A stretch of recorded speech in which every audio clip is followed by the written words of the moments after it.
पाकिस्तान में छिपे भारत के दुश्मनों में खौफ है। ये खौफ इसलिए है क्योंकि वहां अब कोई उनकी जान का दुश्मन बन गया है जो चुन चुनकर उन्हें ऊपर पहुंचा रहा है।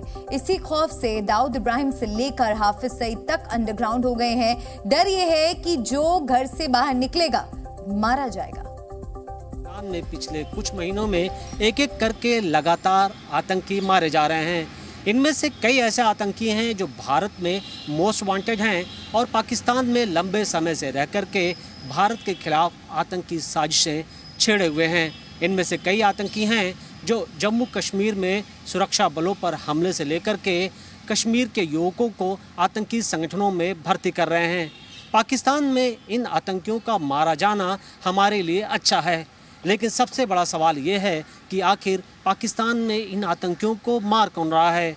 देखा जाए तो पाकिस्तान के आईएसआई इन सभी आतंकियों को कंट्रोल करती है।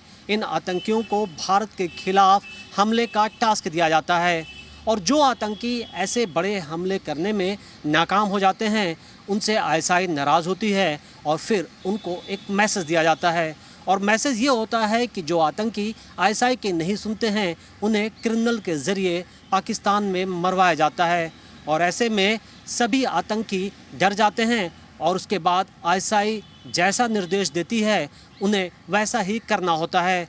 पाकिस्तान में कई ऐसे आतंकी हैं जो पिछले कई सालों से भारत के खिलाफ आतंकी साजिश कर रहे हैं और पाकिस्तान में उन्हें बाकायदा सुरक्षित ठिकाने दिए गए हैं जिससे वो अपने आप को अनसेफ फील ना करें।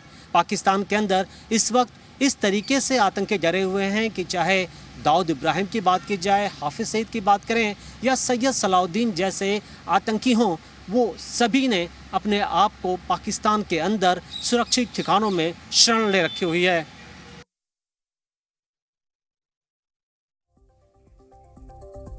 एक तरफ पाकिस्तान में भारत के दुश्मन डरे हुए हैं तो दूसरी ओर बीते 24 घंटों में सुरक्षा बलों ने घुसपैठ की 2 बड़ी कोशिशों को नाकाम किया है। आज जम्मू के सांबा में घुसपैठ की कोशिश कर रहे एक घुसपैठिए को सुरक्षा बलों ने मार गिराया। वहीं 24 घंटे पहले जम्मू के ही पुंछ में 3 आतंकी घुसपैठ की कोशिश कर रहे थे जिन्हें सुरक्षा बलों ने गिरफ्तार किया था। उन आतंकियों के पास काफी तादाद में हथियार मिले। ये आतंकी 10 किलोग्राम की आईईडी भी लेकर आए थे, लेकिन सीमा पर मुस्तैद सुरक्षा बलों ने घुसपैठ की कोशिश फेल कर दी। भारत की डिफेंस इंडस्ट्री से जुड़े वो आंकड़े देखिए जो देश की लीडरशिप पर आपका भरोसा और मजबूत करेंगे। पिछले कुछ सालों में भारत का डिफेंस एक्सपोर्ट तेजी से बढ़ा है। 2013 से 14 में भारत से 686 करोड़ रुपए का डिफेंस साजो सामान एक्सपोर्ट किया गया था, जो 2022-23 में बढ़कर करीब 16,000 करोड़ रुपए तक पहुंच गया है। सिर्फ 9 साल में डिफेंस एक्सपोर्ट करीब 23 गुना ज्यादा बढ़ चुका है। इस वक्त भारत में बना सामान दुनिया के 85 देशों तक पहुंच रहा है। आज 100 से ज्यादा कंपनियां भारत से डिफेंस साजो सामान एक्सपोर्ट कर रही हैं। भारत और रूस ने मिलकर ब्रह्मोस सुपरसोनिक मिसाइल बनाई है जिसे कई देशों को बेचा गया है। भारत में बना स्वदेशी पिनाका रॉकेट लॉन्चर की भी डील हुई है। देश में ही तैयार की गई आर्टिलरी गन, दुश्मन का पता लगाने वाले रडार और बख्तरबंद गाड़ियों की भी डील हुई है। देश में ही इतना डिफेंस प्रोडक्शन हो रहा है, इसलिए 2022 में पहले के मुकाबले बाहर से हथियार खरीदने में करीब 10% की कमी आई है।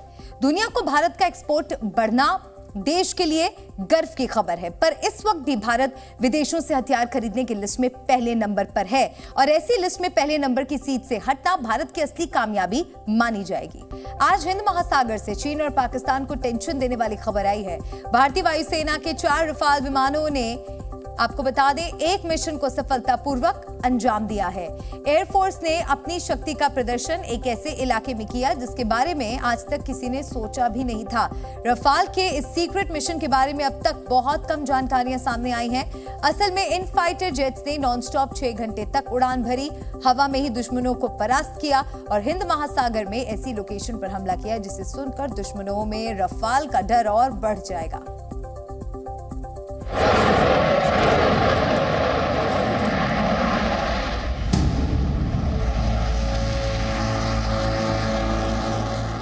छह घंटे तक आसमान में रफाल ढूंढते रहे चीन और पाकिस्तान। एयरफोर्स के सबसे एडवांस फाइटर जेट ने 4,500 किलोमीटर दूर जाकर दुश्मनों पर हमला किया। LAC से उड़ान भरकर रफाल सीधे हिंद महासागर तक पहुंच गए और वायुसेना की इस काबिलियत ने महासागर में भारत की ताकत कई गुना बढ़ा दी है। चीन की सीमा के पास बने हाशिमारा एयरबेस से 4 रफाल फाइटर जेट्स ने उड़ान भरी। रास्ते में उन्होंने दुश्मन के फाइटर जेट्स का मुकाबला किया और हजारों किलोमीटर दूर हिंद महासागर में अपने तय निशाने को तबाह करके वापस अपने एयरबेस लौट गए। ये भारतीय वायुसेना का कोई रूटीन मिशन नहीं था। भारतीय वायुसेना अपनी रीच ग्लोबल कर रही है, यानी दुनिया के किसी भी हिस्से में दुश्मन पर सटीक और घातक वार करने की काबिलियत हासिल कर रही है। रफाल फाइटर जेट्स ने इस एक्सरसाइज में लॉन्ग रेंज हमले की क्षमता को परखा और उसका सफल प्रदर्शन किया। इंडियन एयरफोर्स ने इस ऑपरेशन के बारे में खुलकर कोई जानकारी नहीं दी। अब तक जो पता चला है उसके मुताबिक ये मिशन कुछ दिनों पहले अंजाम दिया गया। हाशिमारा एयरबेस से उड़ान भरकर हिंद महासागर पहुंचने के मिशन के लिए जबरदस्त प्लानिंग की गई। रफाल फाइटर जेट हथियारों के साथ एक बार में 1800 किलोमीटर की दूरी तक उड़ान भर सकता है, लेकिन इस मिशन में 4,500 किलोमीटर की दूरी तय की गई। इतनी लंबी दूरी तक उड़ान भरने के लिए रफाल को आसमान में ही IL-78 tanker mid air refueller से ईंधन भरा गया। ये मिशन आसान नहीं था। रफाल विमानों ने रास्ते में दुश्मन के फाइटर जेट्स का मुकाबला किया, उनको परास्त किया और अपने युद्धाभ्यास को जारी रखते हुए हिंद महासागर में टारगेट को उड़ा दिया। रफाल फाइटर जेट के लिए ऐसे मिशन को पूरा करना बेहद मामूली बात है। ये दुनिया के सबसे अच्छे लड़ाकू विमानों में गिना जाता है।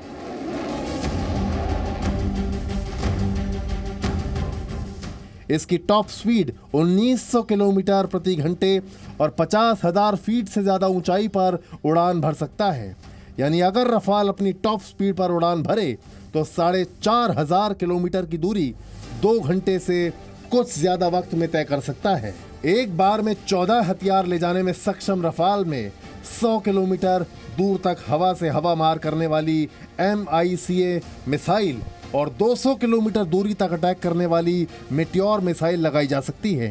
इसमें 500 किलोमीटर से ज्यादा दूरी तक जमीन पर हमला करने वाला ग्लाइड बम, स्काल्प और GPS सिस्टम से लैस गाइडेड मिसाइल हैमर लग सकती हैं।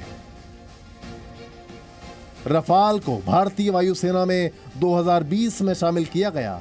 इसकी एक स्क्वाड्रन अंबाला, दूसरी भूटान की सीमा के पास हाशिमारा एयरबेस से चुंबी वैली ज्यादा दूर नहीं है, जहां चीन आगे बढ़ने की कोशिश करता है। वहीं अंबाला में तैनात स्क्वाड्रन लद्दाख, हिमाचल प्रदेश और उत्तराखंड में चीन के साथ पाकिस्तान की हरकतों पर भी नजर रख सकती है। और अब हिंद महासागर तक हमला करके रफाल ने भारत की नई रणनीति का प्रदर्शन किया है। भारत की वायुसेना अब इंडियन नेवी की ताकत बढ़ा रही है। लॉन्ग रेंज तक हमले का मतलब है कि किसी भी सीमा तक बैठा दुश्मन सुरक्षित नहीं है। अब LAC पर तैनात रफाल हिंद महासागर में जाकर अटैक कर सकता है, तो ये पाकिस्तान के खिलाफ भी शक्ति प्रदर्शन कर सकता है। और रफाल की नई एक्सरसाइज ने दुनिया को यह बता दिया है कि भारत के लिए हिंद महासागर सबसे महत्वपूर्ण इलाका है। हिंद प्रशांत क्षेत्र में भारत लगातार अपनी ताकत में इजाफा कर रहा है। दरअसल इस क्षेत्र पर नियंत्रण के लिए अमेरिका और चीन सहित दुनिया की कई महाशक्तियां कोशिश कर रही हैं। दक्षिण भारत में तंजावुर में पहले ही भारतीय वायुसेना की ब्रह्मोस से लैस सुखोई 30 की 2 स्क्वाड्रन तैनात हैं, जो इस इलाके में भारतीय हितों की रक्षा करती हैं।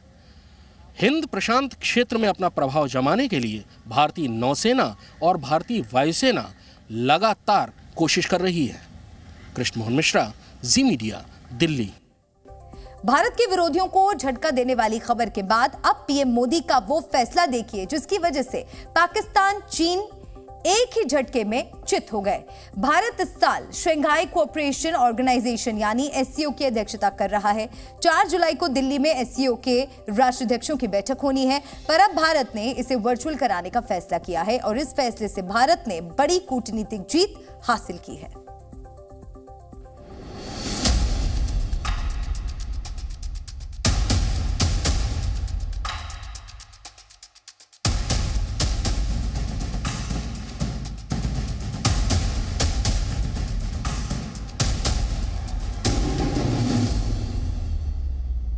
भारत के एक फैसले से पाकिस्तान की हवा निकल गई। भारत के एक फैसले ने चीन पाकिस्तान की साजिश वाली प्लानिंग पर स्ट्राइक कर दिया। भारत ने शहबाज शरीफ के दिल्ली दर्शन का सपना चकनाचूर कर दिया। शहबाज शरीफ उंगलियों पर दिन गिन रहे थे कि जल्द से जल्द 4 जुलाई आए और वो एससीओ की समिट में शामिल होने के बहाने दिल्ली दर्शन करने के लिए भारत आए। शहबाज शरीफ मौका तलाश रहे थे कि किसी इंटरनेशनल मंच पर जाकर अपने देश के लिए कुछ मदद मांग लें, लेकिन भारत ने शहबाज शरीफ के हर मंसूबे की हवा निकाल दी। इस साल भारत शंघाई कोऑपरेशन ऑर्गेनाइजेशन यानी एससीओ की अध्यक्षता कर रहा है। दिल्ली में 4 जुलाई को एससीओ के राष्ट्राध्यक्षों की बैठक होनी थी, लेकिन करीब 1 महीने पहले ही भारत ने ऐलान कर दिया कि ये बैठक अब वर्चुअली होगी। यानी एससीओ देशों के राष्ट्राध्यक्ष दिल्ली नहीं आएंगे, बल्कि वर्चुअल मीटिंग में शामिल होंगे। सवाल उठने लगे कि आखिर भारत ने अचानक से ऐसा फैसला क्यों लिया। पिछले दिनों एससीओ से जुड़ी दूसरी बैठकें दिल्ली में आयोजित हुई थीं, फिर राष्ट्राध्यक्षों की बैठक को क्यों वर्चुअल कर दिया गया। इस पर पाकिस्तान में तरह तरह के कयास लगाए जा रहे हैं। पाकिस्तान के लोग तो अपने ही प्रधानमंत्री शहबाज शरीफ का मजाक भी बना रहे हैं कि उनका दिल्ली जाने का सपना चूर हो गया। दरअसल 5 अप्रैल को गोवा में एससीओ के विदेश मंत्रियों की बैठक थी। बैठक में पाकिस्तान के विदेश मंत्री बिलावल भुट्टो भी आए थे। बिलावल के साथ विदेश मंत्री एस जयशंकर ने जो सलूक किया था वो पाकिस्तान भूल नहीं पाया होगा। इसीलिए पाकिस्तान में चर्चा हो रही थी कि शहबाज शरीफ को ऐसी किसी बेइज्जती से बचाने के लिए उनकी जगह राष्ट्रपति अलवी को भेजने की तैयारी थी। पाकिस्तान जानता था कि शहबाज शरीफ अगर दिल्ली आएंगे तो उनका हश्र भी कुछ बिलावल जैसा हो सकता है। लेकिन अब पाकिस्तान के लोगों ने राहत की सांस ली होगी कि कम से कम अब तो शहबाज की बेइज्जती नहीं होगी। इस बीच कुछ रिपोर्ट्स में यह भी दावा किया जा रहा है कि अगर 4 जुलाई को दिल्ली में बैठक होती तो चीन और पाकिस्तान मिलकर किसी तरह का प्रोपेगेंडा रचने की कोशिश करते। दावा तो यहाँ तक है कि आखिरी वक्त में मीटिंग में नहीं आते। दावा और कयास अपनी जगह है, लेकिन प्रधानमंत्री मोदी ने मीटिंग को वर्चुअल कर सभी तरह के संभावित साजिशों पर एक झटके में लगाम लगा दिया। ब्यूरो रिपोर्ट, जी मीडिया। भारत लगातार तीसरे साल दुनिया में सबसे तेज रफ्तार से बढ़ने वाली अर्थव्यवस्था बन गया है। ये देखकर पाकिस्तान की जान भारत में अटकी हुई है। हमें ऐसा इसलिए कह रहे हैं क्योंकि इस्लामाबाद अपनी तंगहाली की फिक्र नहीं कर रहा, वो भारत को आगे बढ़ता देखकर चिंता में है। अगली रिपोर्ट में हम शहबाज की दिल्ली वाली टेंशन आपको दिखाएंगे।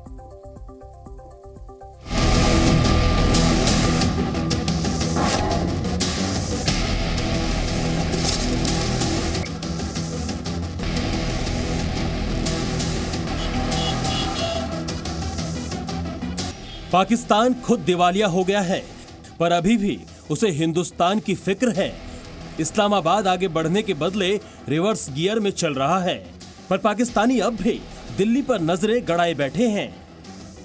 पीएम मोदी की लीडरशिप में भारत की फुल स्पीड देखकर पाकिस्तान के बढ़ते दर्द की वजह समझिए। भारत लगातार दूसरे साल दुनिया की सबसे तेजी से बढ़ने वाली अर्थव्यवस्था है, जबकि आईएमएफ जैसी लोन देने वाली एजेंसियां अब पाकिस्तान के अंदरूनी मामले में दखल दे रही हैं। इंडिया की तेज रफ्तार के आंकड़े देखकर पाकिस्तानियों को शौक लगा है और इससे वो अब कभी उबर नहीं पाएंगे। ब्यूरो रिपोर्ट, जी मीडिया। और देश हित में अब बात राहुल गांधी के विदेश दौरे और उस पर छिड़े संग्राम की। अमेरिका दौरे पर राहुल गांधी लगातार भारत की खामियां गिना रहे हैं।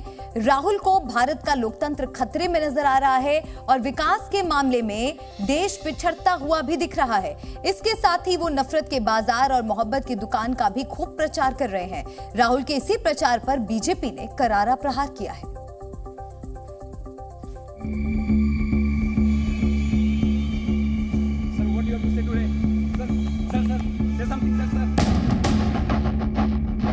I think the drama started really about 6 months ago. We were struggling.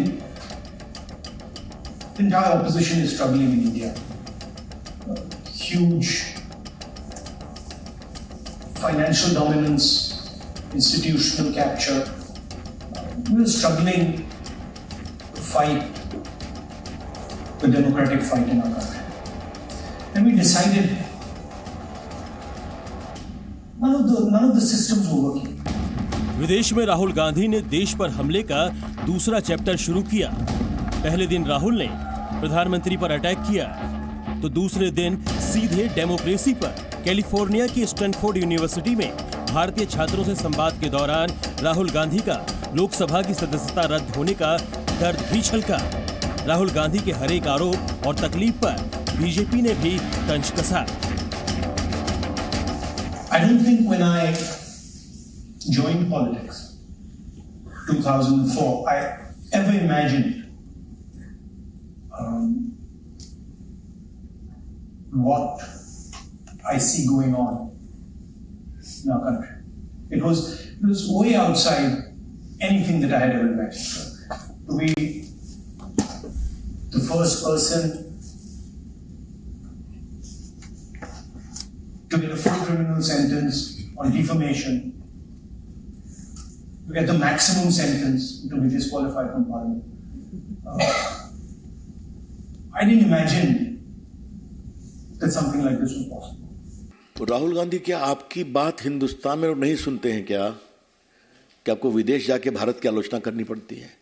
विदेश में देश की आलोचना कम, अपनी बात कहते हैं आप, लेकिन आपने भारत की प्रतिभा और भारत की छवि को बदनाम करना राहुल गांधी ने अपना लक्ष्य बना रखा है विदेश में। मैंने एक मिनट, तो ये कोई नई बात तो है नहीं। जो लंदन में कहा, जो जर्मनी में कहा, जो सिंगापुर में कहा, वही अमेरिका में कह रहे हैं। राहुल गांधी पर विदेशों में जाकर भारत को बदनाम करने के आरोप नए नहीं हैं। मार्च महीने में लंदन और इस वक्त अमेरिका जाकर राहुल ने एक ही फॉर्मूला अपनाया। अब की बार वो लोकतंत्र को खतरे में बताने के साथ अपने फोन की टैपिंग का मुद्दा भी उठा रहे हैं। सिलिकॉन वैली में पेगासस स्पाईवेयर पर चर्चा के दौरान राहुल ने कहा कि उन्हें लगता है कि उनका फोन टैप किया जा रहा है। राहुल बोले कि अगर कोई देश ये तय कर ले कि फोन टैप करना है तो फिर इसे रोका नहीं जा सकता। राहुल ने यह भी कहा कि उन्हें लगता है कि वो जो भी करते हैं सरकार को उसकी पूरी जानकारी होती है। कैलिफोर्निया में राहुल ने जो फोन टैपिंग का आरोप लगाया उसे दिल्ली में बीजेपी ने काउंटर किया। झूठ बोल रहे हैं राहुल गांधी। उनके टेलीफोन की डेटा की बात है। आपको मालूम मामला सुप्रीम कोर्ट गया था ना, और सुप्रीम कोर्ट ने कहा था कि जिन लोगों को ऐसा लगता है कि उनके फोन का डेटा हैक हो रहा है वो अपना फोन जमा कर दें एक्सपर्ट कमेटी के सामने। राहुल गांधी ने कभी हिम्मत की क्या? ये तो मैं आपसे कह रहा हूं। जब अवसर आता है आपके आरोपों की जांच का तो आप उसमें सहयोग करते नहीं, उसमें भाग जाते हैं क्योंकि सच्चाई सामने आ जाएगी। अमेरिका में राहुल ने अपनी भारत जोड़ो यात्रा की चर्चा की, खुद ही अपनी यात्रा की तारीफ भी की और मोहब्बत की दुकान का पैगाम भी दिया। लेकिन बीजेपी का आरोप है कि देश और लोकतंत्र पर हमला करके राहुल ने नफरत का बाजार खोल दिया। मोहब्बत और नफरत की सियासत से दोनों पार्टियां वोट बैंक साधने की कोशिशों में हैं। सब जुड़ के चल रहे थे और उसमें किसी को थकान नहीं हो रही थी, एक दूसरे की मदद हो रही थी। And that's where we came up with the idea. नफरत के बाजार में मोहब्बत की दुकान खोली। तो राहुल गांधी विदेश में घूम रहे हैं, वो कहते हैं कि मैं नफरत के बाजार में मोहब्बत का पैगाम लेके आया हूं। राहुल गांधी भारत की विकास यात्रा के खिलाफ आप नफरत का बाजार क्यों फैलाते हैं? अविश्वास का बाजार क्यों फैलाते हैं? इस बार जिस तरह राहुल गांधी ने विदेशी धरती से सवाल उठाए हैं और जिस आक्रामकता के साथ बीजेपी जवाब दे रही है, उससे साफ है कि ये लड़ाई अभी लंबी चलेगी। ब्यूरो रिपोर्ट, जी मीडिया। और देश हित में अब बात राम मंदिर की। देश को राम मंदिर के निर्माण पूरा होने का बेसब्री से इंतजार है। अयोध्या से एक अच्छी खबर आई है। रामलला की जिस मूर्ति की प्राण प्रतिष्ठा मंदिर में की जाएगी, उसके निर्माण की शुरुआत हो चुकी है और मंदिर के शुभारंभ से पहले अयोध्या में इंटरनेशनल एयरपोर्ट शुरू हो जाएगा। देखिए ये रिपोर्ट।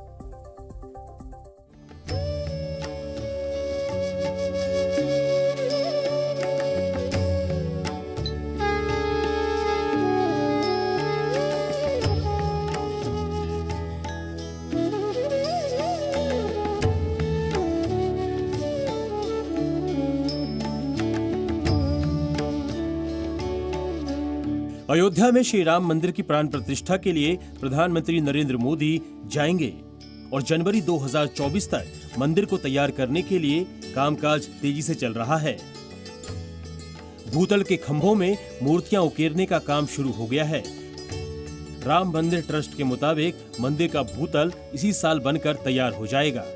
इसके बाद भव्य राम मंदिर में प्राण प्रतिष्ठा होगी, जिसके लिए पीएम मोदी को भी न्योता दिया जाएगा। कि प्राण प्रतिष्ठा पर माननीय प्रधानमंत्री महोदय पधारे, इसलिए उनको एक बहुत ही विनम्रता का निवेदन पत्र भेजा जाए। क्योंकि तिथि तय नहीं है, तो ये लिखा जाए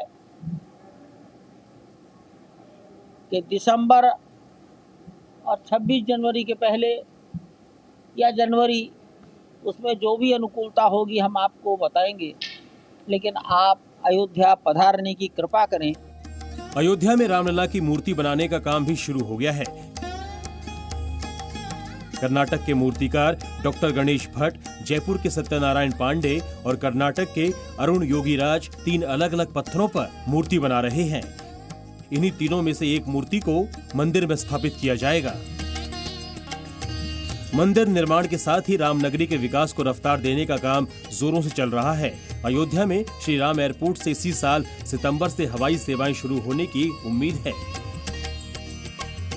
320 करोड़ की लागत से बन रहे एयरपोर्ट के रनवे का काम 95% पूरा हो चुका है, जबकि एयरपोर्ट के बिल्डिंग का काम 70% तक पूरा कर लिया गया है। उम्मीद है कि जुलाई 2023 से एयरपोर्ट ऑपरेशनल हो जाएगा। श्री राम एयरपोर्ट से 160 यात्रियों की क्षमता वाले घरेलू विमान उड़ सकेंगे, जबकि बाद में दुनिया भर के विमानों को भी उड़ान भरने की इजाजत मिलेगी। एयरपोर्ट परिसर में अधिकतम 300 यात्रियों की कैपेसिटी है। एयरपोर्ट की बनावट ऐसी रखी गई है कि यहाँ उतरते ही यात्रियों को श्री राम की जन्मभूमि पर आने का एहसास होगा। लगभग 75% काम पूरा हो गया है बिल्डिंग का भी, और रनवे का 95% काम पूरा हो गया है। और अभी आप देख रहे हैं कि एक यूनिवर्सिटी बिल्डिंग है, हम लोग जल्दी ही उसके अंदर अपना ऑफिस भी शिफ्ट करेंगे। अयोध्या में राम मंदिर निर्माण से जुड़ी एक और बड़ी खबर आई है। नेपाल के प्रधानमंत्री पुष्प कमल दहल प्रचंड भारत दौरे पर हैं। आज प्रधानमंत्री मोदी से प्रचंड की मुलाकात के बाद भारत और नेपाल के बीच प्रस्तावित रामायण सर्किट का काम भी तेज करने का ऐलान किया गया है। भारत और नेपाल के धार्मिक और सांस्कृतिक संबंध बहुत पुराने हैं और बहुत मजबूत है। इस सुंदर कड़ी को और मजबूती देने के लिए प्रधानमंत्री प्रचंड जी और मैंने निश्चय किया है कि रामायण सर्किट से संबंधित परियोजनाओं में तेजी लाई जानी चाहिए।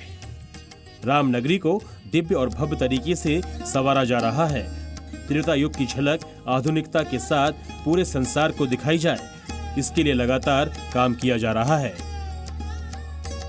रामायण सर्किट से जुड़े तमाम परियोजनाओं को जल्द पूरा करने पर बातचीत हुई है। आपको बता दें कि भारत और नेपाल के बीच सांस्कृतिक संबंध हैं। हाल ही में नेपाल से जो शिला आई थी उसका इस्तेमाल राम मंदिर के निर्माण कार्य में भी किया जा रहा है। और इसके अलावा क्योंकि अगले साल राम मंदिर का उद्घाटन होना है, तो उससे पहले कहीं ना कहीं रामायण सर्किट से जुड़ी तमाम परियोजनाओं को दोनों ही सरकारें जल्द पूरा कर लेना चाहती हैं। कैमरामैन एस जयदीप के साथ विशाल पांडे, जी मीडिया, दिल्ली।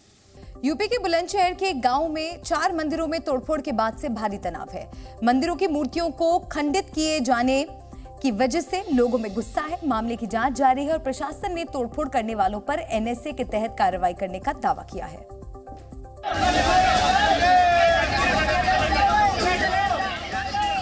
हंगामे और आक्रोश की ये तस्वीरें उत्तर प्रदेश के बुलंदशहर की हैं। लोगों की नाराजगी 4 हिंदू मंदिरों में की गई तोड़फोड़ को लेकर है। आरोप है कि असामाजिक तत्वों ने माहौल बिगाड़ने की नीयत से मंदिर में रखी मूर्तियां खंडित कर दी। इसके बाद पूरे इलाके में तनाव बना हुआ है। जहां पर मंदिर था वहां पर किसी तरह का सीसीटीवी फुटेज नहीं, कोई सुराग नहीं। सबसे पहले तस्वीरें दिखाना चाहूंगा जिन मंदिरों को निशाना बनाया गया है। ये शिव मंदिर है यहाँ का और बताया जाता है कि 1848 में इस मंदिर की स्थापना हुई थी और यहाँ पर हनुमान जी की आप ये मूर्ति देखिए, पूरे मूर्ति यहाँ पर तोड़ फोड़ करने की कोशिश की गई। हालांकि प्रशासन ने यहाँ पर मूर्तियों को ढक दिया गया है और लोगों से अपील की जा रही है कि वो शांति बनाए रखें।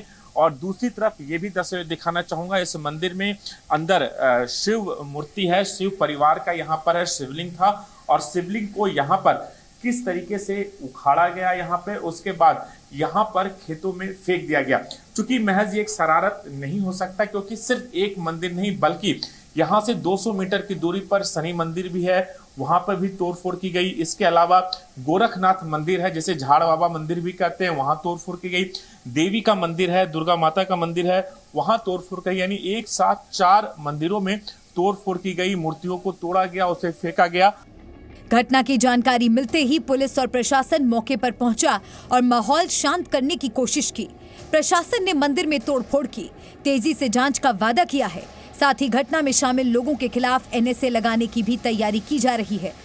मूर्तियां खंडित हुई हैं, उनको पहले हम चेंज करवा रहे हैं, मूर्ति स्थापना करवा रहे हैं और कोई भी दोषी बख्शा नहीं जाएगा, पकड़े जाएंगे, सख्त से सख्त कार्रवाई होगी।